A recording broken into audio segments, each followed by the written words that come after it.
नमस्कार, प्रणाम। हम हैं आपके भाई, आपके दोस्त प्रवीण मिश्रा बुलबुल। अभी जो नियोजित शिक्षक हैं उन लोगों को लेकर एक अहम खबर, बड़ी खबर आ गए हैं।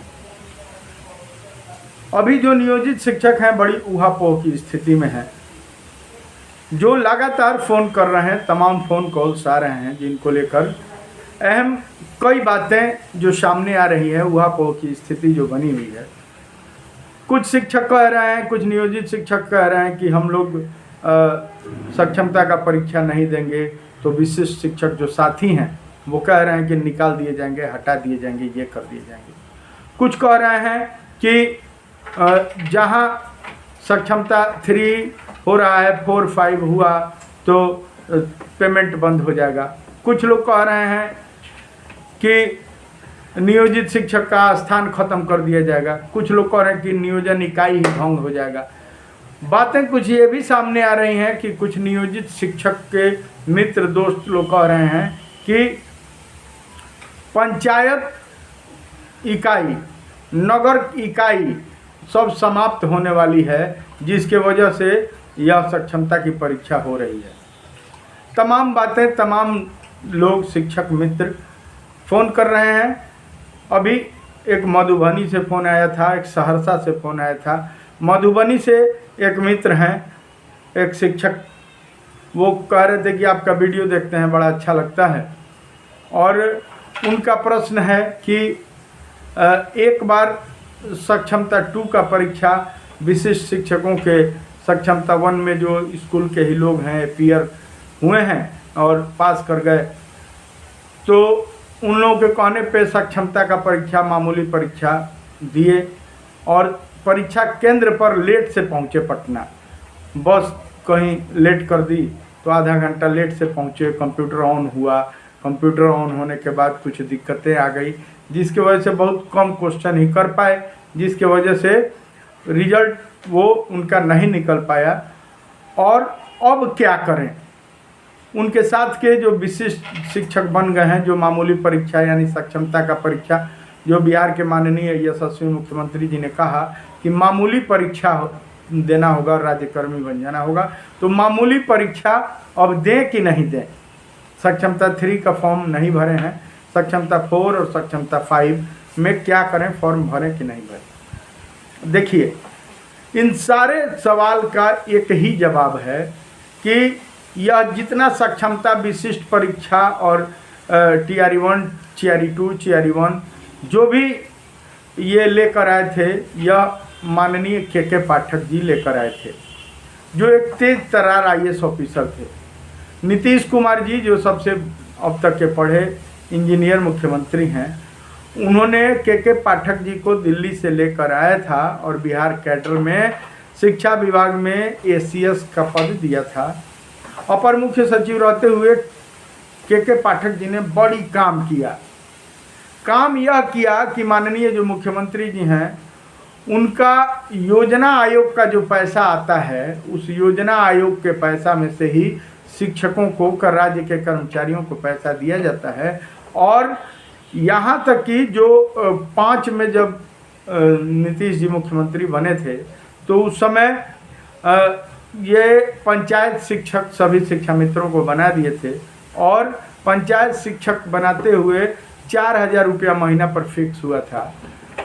जो बातें सामने आ रही हैं, कि जो बातें कही जा रही हैं कि शिक्षकों के वेतन से ही उस समय भी शिक्षक के ही वेतन को पैसा का कम दिया जाता था, 4000 दिया जाता था, और केंद्र से योजना आयोग में शिक्षकों के लिए पैसा ज़्यादा आता था।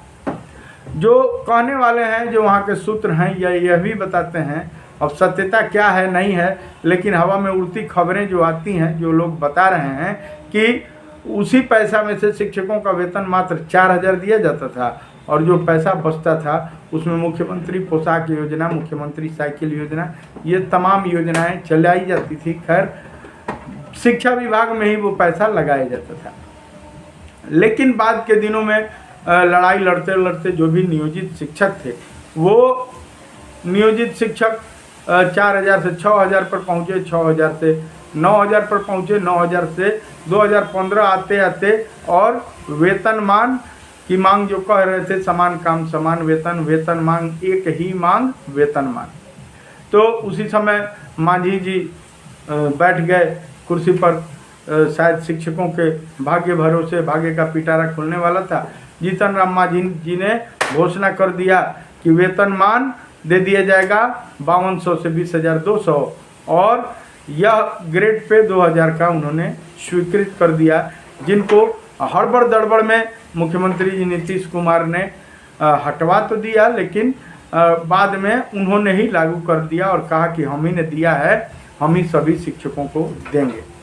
चलिए अब इन बातों पर हम आ रहे हैं कि के पाठक जी ने जो कहा था, मुख्यमंत्री जी उनको इसी के लिए जो अंदरूनी खबरें आ रही हैं, जो बताया जा रहा है कि मुख्यमंत्री नीतीश कुमार जी के चहेते के पाठक जी थे और तेज तर्रार IAS ऑफिसर को इसीलिए इस विभाग में, शिक्षा विभाग में लाया गया था कि जो ये नियोजित शिक्षक वेतनमान ले लिए हैं, उस वेतनमान को फिर से वो 4,000 वाली स्थिति में किस तरह लाया जाए, यानी कि जो योजना आयोग का पैसा केंद्र से लिया जाता है, जो पूर्ण राज्य कर्मी के लिए जो पैसा ले लिया जाता है, उसी में तमाम मुख्यमंत्री पोशाक योजना, मुख्यमंत्री साइकिल योजना, मुख्यमंत्री फलां योजना, मुख्यमंत्री छात्रवृत्ति योजना, डेकाना योजना, सारा योजना चलाना है।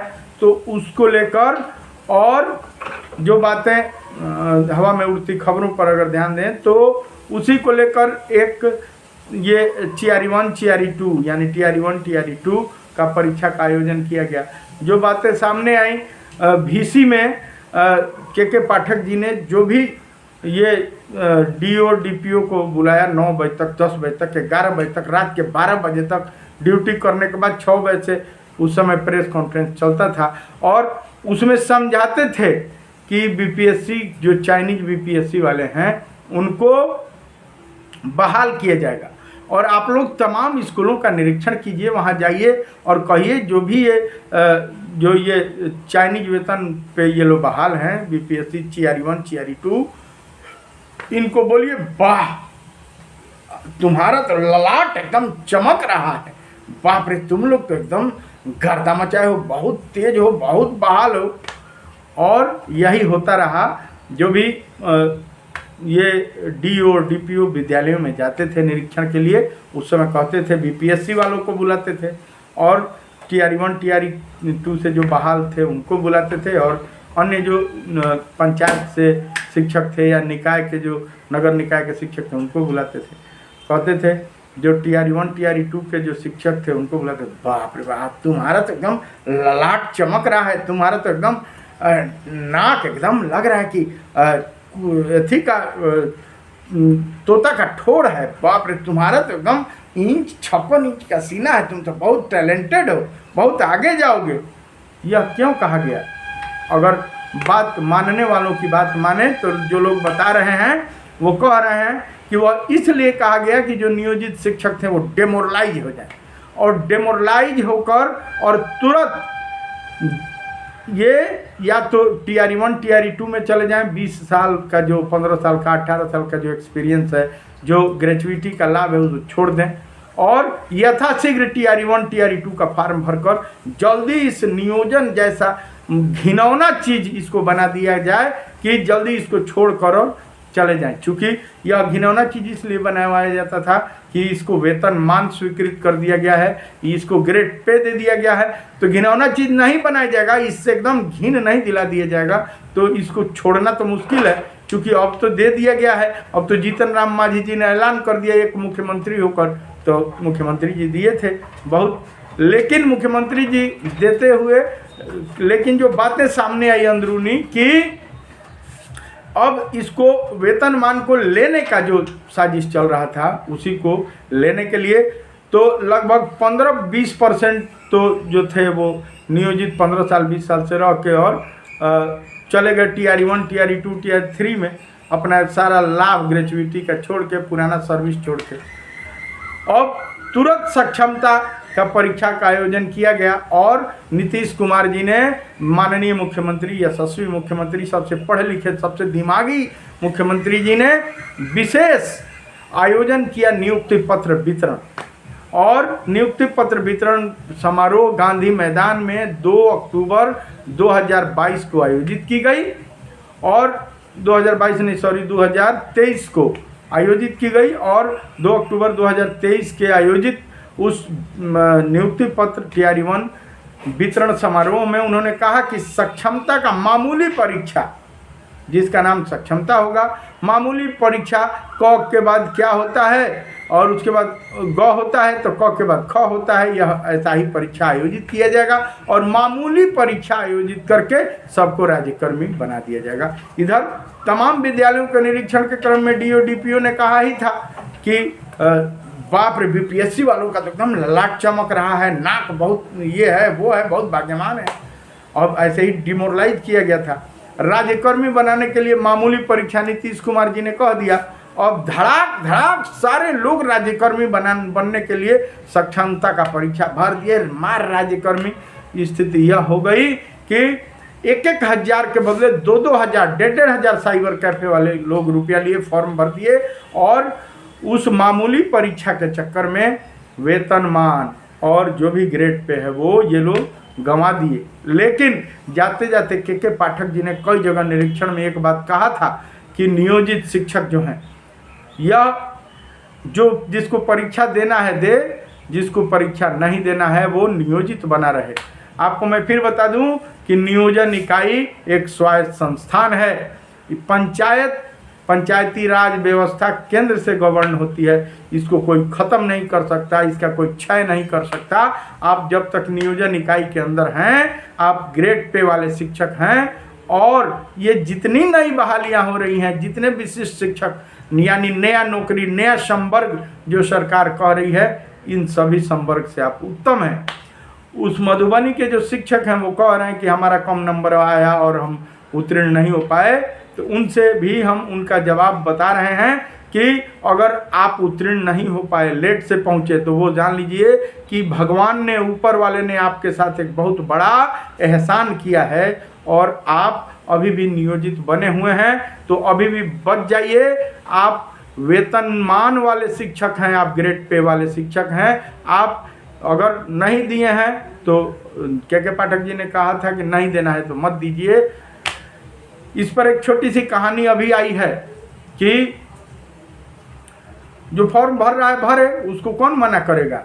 भेड़ जो है, एक भेड़ जाके कुआं में गिरता है तो सैकड़ों भेड़ गिरती है, उसी में जो होशियार भेड़ है वो किनारे कस लेती है। नहीं तो जाके कुआं में सड़े पानी में गिर जाइए, बुझबुझी फेंकिएगा, बाद में समझ में आएगा।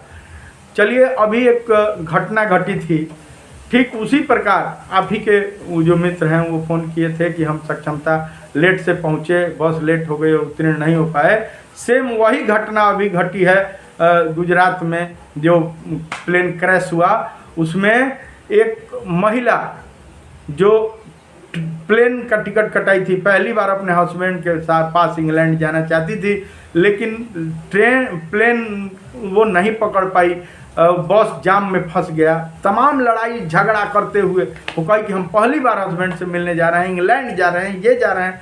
सारे लोग बोले कि नहीं, अब जो प्लेन है उसका दरवाज़ा बंद हो गया है, वह अब उड़ान भरने वाली है, वो नहीं जा पाई। और जैसे ही प्लेन उड़ी और क्रैश कर गई, सभी लोग मर गए। कुछ ही देर बाद उसके पास, वो अभी लौट रही थी, तब तक उसके पास फ़ोन आना शुरू हो गया, तो वह बच गई थी। उसी प्रकार आप बच गए थे, और तो भगवान को वो भी लाख लाख धन्यवाद दी, आप भी लाख लाख धन्यवाद दीजिए। और जो नियोजित शिक्षक हैं, फिर चलते चलते बताएंगे कि आप लोग धन्यवाद के पात्र हैं। जो भी नियोजित बचे हुए हैं वो बहुत ही धन्यवाद के पात्र हैं। बाकी जो नहीं समझने वाले हैं वो बाद में समझेंगे, रोएंगे, गिलगिलाएंगे, वेतनमान मिलने से रहा। सेवा निरंतरता की जो बातें हो रही हैं वो सवेरे जो बात हमने बताई थी एक पिछले वीडियो में, आप जानते ही हैं कि क्या होने वाला है। तमाम जो विशिष्ट शिक्षक बन गए हैं, एक आंख अगर जिसका भड़क जाएगा वो चाहेगा कि सारे लोग काना हो जाएं। तो जो मन हो, जो जैसा करना चाहे करेगा, लेकिन एक बात जान लिए कि नियोजित शिक्षक के पास ग्रेड पे है, वेतनमान है। विशिष्ट शिक्षक के पास अभी तक ग्रेड पे, अभी तक वेतनमान नहीं है। TRE अगर उनको सेवा निरंतरता मिलती है, जो विशिष्ट शिक्षक बन गए हैं मामूली परीक्षा देकर, तो जो बीपीएससी टीआरई 1 टीआरई 2 से बहाल हैं उनको क्यों नहीं निरंतरता मिलेगी? वो भी तो 20 साल 18 साल से नियोजित शिक्षक थे, उनको भी तो निरंतरता मिलनी चाहिए, उनको तो और बढ़ा के डबल निरंतरता मिलनी चाहिए। देखिए क्या होता है, देखना दिलचस्प होगा। लेकिन जो लोग भी किसी कारण से अनुत्तीर्ण हो गए हैं या परीक्षा में शामिल नहीं हुए फॉर्म भर के भी, वो वाकई भाग्यमान है। उस औरत की तरह जो प्लेन क्रैश में बच गई थी, उसी तरह आप लोग भी बच गए हैं।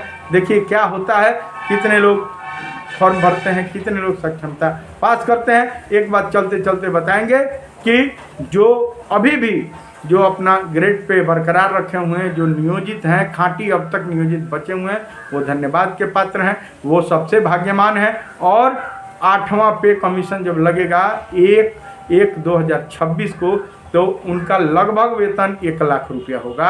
8वां पे कमीशन का लाभ मिलेगा। और बता दें कि इन विशिष्ट शिक्षकों को 7वां पे कमीशन का लाभ नहीं मिला है। जो बिहार के यशस्वी शिक्षा मंत्री सुनील कुमार जी ने सदन में कह भी दिया, वायरल भी हो रहा है, मैंने भी चलाया था, तमाम लोग चला रहे हैं, वह वीडियो आप नहीं देखे हैं तो देख लीजिए। कहे थे कि 7th पे कमीशन का लाभ नहीं मिलेगा इन लोगों को, इसलिए नहीं मिलेगा कि ये जो पद हैं ये 7th पे कमीशन के बाद सृजित किए गए हैं, और 8th पे कमीशन का लाभ उसी को मिलेगा जिसको 7th पे कमीशन का लाभ मिलता है। तो इनको 7th पे कमीशन का लाभ तो मिलेगा ही, मिला ही नहीं, न मिलेगा। 8th पे कमीशन का भी नहीं मिलेगा। बाकी ये प्रोबेशन पीरियड में है, नई नौकरी है, इनका नियोजन इकाई से त्यागपत्र हो चुका है, और नई नौकरी में जाने के बाद पुराने का ग्रेचुइटी भी ये लोग छोड़ चुके हैं। बाकी सोचना आपको है, समझना आपको है। आपको ये जितने 1,41,000 नियोजित शिक्षक जो बचे हुए हैं वो वाकई धन्यवाद के पात्र हैं, और बहुत समझ के, सोच समझ के ये लोग बचे हुए हैं। बाकी देखना दिलचस्प होगा कि कौन कौन ग्रेड पे और वेतनमान समाप्त करवा देता है, कौन कौन 8वां पे कमीशन लेना चाहता है, कौन कौन 7th पे कमीशन का लाभ छोड़ना चाहता है। यह रसगुल्ला रूपी जो मामूली परीक्षा है, ये कौन कौन दे के उसमें उत्तीर्ण होना चाहता है। चलिए यह देखेंगे क्या होता है। तमाम बनर घुड़कियाँ भी आ रही हैं, तमाम लोग, लेकिन उन लोगों से अपील है कि जो डर गया वो मर गया। चलिए प्रोन्नति आपको मिलेगी, ये सरकार हर हाल में प्रोन्नति देगी, लेकिन थोड़ा संख्या कम हो जाए, वही सरकार चाह रही है। जैसा होता है वो भी बताएंगे, तब तक बने रहिए। दीजिए हमको यानी प्रवीण मिश्रा बुलबुल को इजाज़त। और T series web music company, बड़े बड़े कैसेट कंपनी से जिस तरह सुनते हैं मुझे और मेरे गीतों को, उसी तरह सुनिए। इस चैनल को भी सब्सक्राइब कीजिए।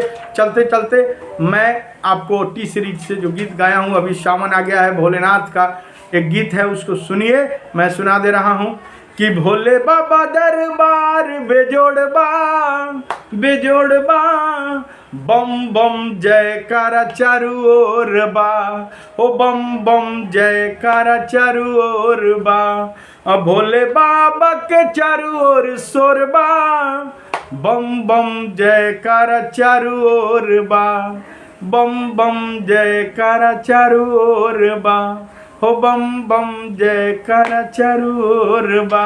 प्रवीण मिश्रा बुलबुल, अब भोले बाबा दरबार बेजोड़बा सब जब सर्च कीजिएगा दुनिया के किसी ऐप पर, जियो सावन, विंग्स या एयरटेल ऐप पर या इंस्टाग्राम, फेसबुक, तो टी सीरीज से गाना गाए हैं।